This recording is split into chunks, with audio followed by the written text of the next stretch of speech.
What's up guys, it is Tactical Game here today. We got some Battlefield 2042 news for you today, and let's get into it. Okay guys, in today's video, we're going to be talking about the 5.10 patch notes today, and all the changes that are coming in the new update. Now I'm only going to talk about some of the important things in the patch notes, but before we get into the video, please hit the like and subscribe, but let's get into it.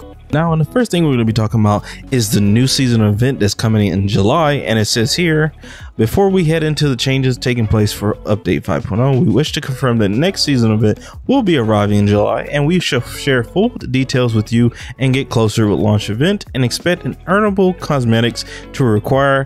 We look forward to seeing you take control of the situation. Now I do expect the new season event will probably come in around towards the end of July. I don't think it'll come right after 5.0, maybe 3 weeks later. And the next thing in the patch notes, it says Season 5 in New Dawn marks of the start of the Vault weapons receiving all-out warfare attachments, with assault rifles and the Goal sniper rifle became the first to receive the improvements, and now the marksman rifle Vault weapons are next to receive the same support with the M39 EMR and the SVD sniper rifle.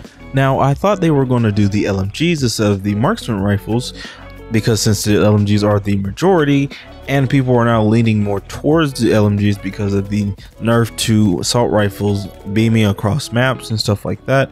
But I will check these guns out to see how good they are with the new attachments, and let's get to the next one. Now the next important thing in the patch notes is squad spawning improvements, and as it says here, there will be now a low vehicle health prompt when attempting to spawn on vehicles from the deployment screen, allowing you to better see the state of the vehicle or is it in combat.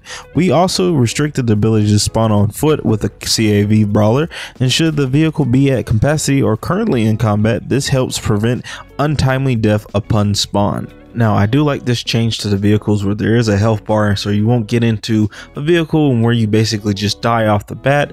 Now I hope they do change this further on to the soldiers as well, like your teammates, so you won't be spawning into, you know, bad spawns when your player is getting shot up. It does show up like red or in combat, but you don't know what health they're on and you don't know the situation, so this is a good change.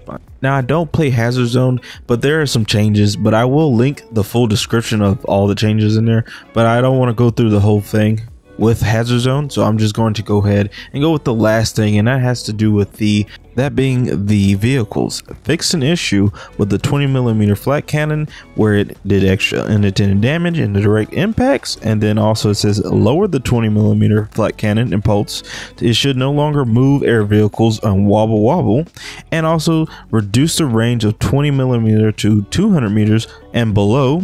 Also, it says here, added replenishments to jets cannons to keep them consistent with the other pods in the game. Also increased the range of jet rockets to 600 meters and below, and then the AGM missiles for F-35 Panther should no longer lock on to empty vehicles. And then also it says that APS icon on the vehicles now share the same icon as our shoot down Sentinel. Also it says fixed an issue with the Nightbird rockets are not fired from both rocket pods upon holding the fire button. And now the last thing being fixed an issue allowing heavy air vehicles to be as battering ram against light vehicles without taking collision damage. This will no longer be the case. Now guys, that is it for all the patch notes that I thought were important to talk about. And if you want more content like this, you know, do hit that like and subscribe button. But tell me if you like these changes in the comments below, and if you want to see more improvements, share your opinions. But as always, it's Tactical Game here, and I'm out. Peace.